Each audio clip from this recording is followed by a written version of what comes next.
Dear students, দেখো এই ডিটারমিনেটর দিয়েছে 1 1 1 1 omega square omega 1 omega omega square. এই ডিটারমিনেটের বিস্তৃতি নির্ণয় করতে বলেছে। সবার প্রথম আমি এই এলিমেন্টটাকে জিরো করব এবং এই এলিমেন্টটাকে জিরো করব, কারণ আমি যত বেশি জিরো করতে পারবো তত বিস্তৃতি করতে আমার তত বেশি সুবিধা হবে। এজন্য যদি আমি এই রো থেকে R2 থেকে যদি আমি R1 বাদ দিই তাহলে এটা জিরো হবে, তেমনি R3 থেকে যদি আমি R1 বাদ দিই তাহলে এটাও জিরো হয়ে যাবে। তাই আমি দেখো লিখেছি R2 ড্যাশ, অর্থাৎ নতুন R2। এই R2 ড্যাশ মানে হচ্ছে নতুন R2। এই এটাকে চেঞ্জ করব R2 মাইনাস R1, অর্থাৎ এটা মাইনাস এটা। আর R3 ড্যাশ মানে নতুন R3, এই R3 কে চেঞ্জ করব সমান R3 মাইনাস R1, অর্থাৎ এটা মাইনাস এটা। করার পরে দেখা যাচ্ছে আমার এই দুটো জিরো চলে আসলো। এবার আমি যদি এই কলাম বরাবর বিস্তৃতি করি তাহলে আমার অনেক সুবিধা হবে, কারণ আমরা যে কোনো রো বা যে কোনো কলাম বরাবর আমরা বিস্তৃতি করতে পারি। তো এটা 1 গুণ এটা মাইনাস এটা গুণ এটা, তাহলে দেখো এখান থেকে গুণ করার পরে যোগ বিয়োগ করার পরে দেখো কি এসছে, 3 into omega minus omega square এটা এসেছে। এবার দেখো আমরা জানি ওমেগার মান হচ্ছে -1 প্লাস i√3/2 এবং ওমেগা স্কয়ারের মান -1 মাইনাস √3i/2। এটা আমরা জানি, এখানে আমরা বসিয়ে দিলাম, যোগ বিয়োগ করলাম, 3√3i, এই উত্তরটা আসলো।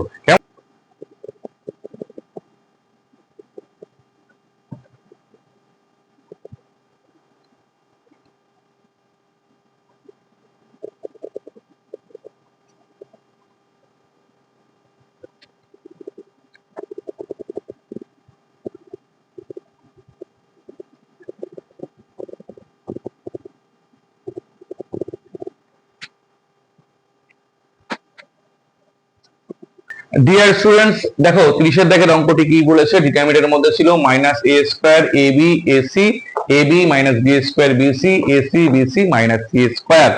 এবার দেখো আমি দেখতে পাচ্ছি যে এই রো এর থেকে a কমন নেওয়া যাবে, এই রো এর থেকে b কমন নেওয়া যাবে এবং এই রো এর থেকে c কমন নেওয়া যাবে।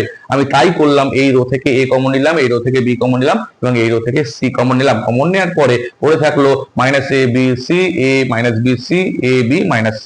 এবার আমি আবার দেখতে পাচ্ছি যে এই কলাম থেকে এই কমন নেওয়া যাবে, এই কলাম থেকে বি কমন নেওয়া যাবে এবং এই কলাম থেকে সি কমন নেওয়া যাবে। আমি আবার কমন নিলাম, এ বি সি কমন নিলাম, তাহলে এ বি সি কমন নেওয়ার পরে পড়ে থাকলো কি -1 1 1 1 -1 1 1 1 -1 পড়ে থাকলো। আর আমি এই ডিটারমিনেন্টের বিস্তৃতি করব এবং বিস্তৃতি করার আগে আমাকে লক্ষ্য করতে হবে যে ম্যাক্সিমাম জিরো করা যায় কিনা। আমি দেখতে পাচ্ছি যে আমি যদি এই রো এর সাথে এই রো যোগ করি তাহলে এই দুটো এলিমেন্ট জিরো হবে, আবার এই রো এর সাথে যদি আমি এই রো যোগ করি তাহলে এই এলিমেন্ট এবং এই এলিমেন্ট জিরো হয়ে যাবে। আমি তাই করলাম, R2 ড্যাশ সমান R2 প্লাস R1 করলাম এবং R3 ড্যাশ সমান R3 প্লাস R1 করলাম, অর্থাৎ এটা প্লাস এটা সমান সমান এটা প্লাস এটা করলাম, এটা সমান সমান এটা প্লাস এটা করলাম এবং এটা সমান সমান এটা প্লাস এটা করলাম, করার পরে আমার এটা আসলো। এবার আমি এই ডিটারমিনেন্টের এক্সপেনশন করব, অর্থাৎ এই কলামের সাপেক্ষে আমি এক্সপেনশন করব। এইটা -1 গুণ এটা গুণ এটা মাইনাস এটা গুণ এটা, তাহলে কত আসলো, -1 গুণ -4 আসলো, অর্থাৎ 4a square b square c square আসলো। এখান থেকে ল্যামডার মান তাহলে কত হলো, ল্যামডার মান তাহলে হলো 4 হলো।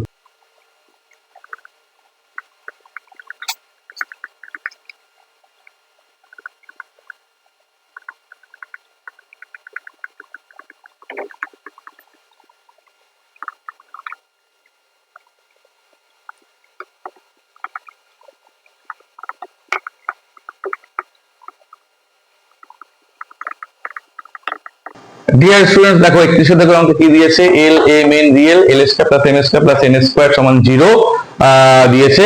তাহলে এর মান নির্ণয় করতে বলেছে। দেখো 1 plus L square L M L N L M 1 plus M square M N L N M N 1 plus M square দিয়েছে ডিটারমিনেন্টের মধ্যে। এবার আমি সবার প্রথম রো থেকে এল কমন নেব, দ্বিতীয় রো থেকে এম কমন নেব এবং তৃতীয় রো থেকে এন কমন নেব। কমন নেওয়ার পরে দেখো এইটা চলে আসলো। এবার আমি কি করব, প্রথম কলামের সাথে এল গুণ করব, দ্বিতীয় কলামের সাথে এম গুণ করব এবং তৃতীয় কলামের সাথে এন গুণ করব। গুণ করার পর দেখো কি এসছে, এইটা চলে এসছে। এবারে দেখো আমি কি করব, আমি এই C1 ড্যাশ কে চেঞ্জ করব, C1 ড্যাশ সমান সমান আমি লিখবো C1 plus C2 plus C3, কারণ এটা করলে কি হবে, দেখো L square plus M square plus N square চলে আসবে। তাহলে দেখো আমি এটা যোগ এটা করলে দেখো এইটা চলে এসছে, অর্থাৎ এটা সমান সমান 0 বলে দিয়েছে। 0 বসানোর পরে দেখো এটা চলে এসছে।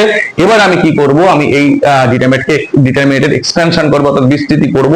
দেখো আমি কি করলাম, আমি ম্যাক্সিমাম 0 আমার করার চেষ্টা করতে হবে, অর্থাৎ এটা বিয়োগ এটা করলে এটা 0 আসবে, এটা বিয়োগ এটা করলে এটা 0 আসবে। আমি তাই করলাম যে R2 ড্যাশ সমান R2 - মাইনাস আর ওয়ান করলাম এবং R3 ড্যাশ সমান R3 মাইনাস আর ওয়ান করলাম, করার পরে দেখো এইটা জিরো চলে আসলো এবং এইগুলো জিরো চলে আসলো। এবার আমি বিস্তৃতি করলাম, এই কলামের সাপেক্ষে যদি আমি বিস্তৃতি করি তাহলে 1 গুণ 1 গুণ 1 মানে 1 আসলো, অর্থাৎ এই ডিটারমিনেন্টের মান কত আসলো? 1 আসলো।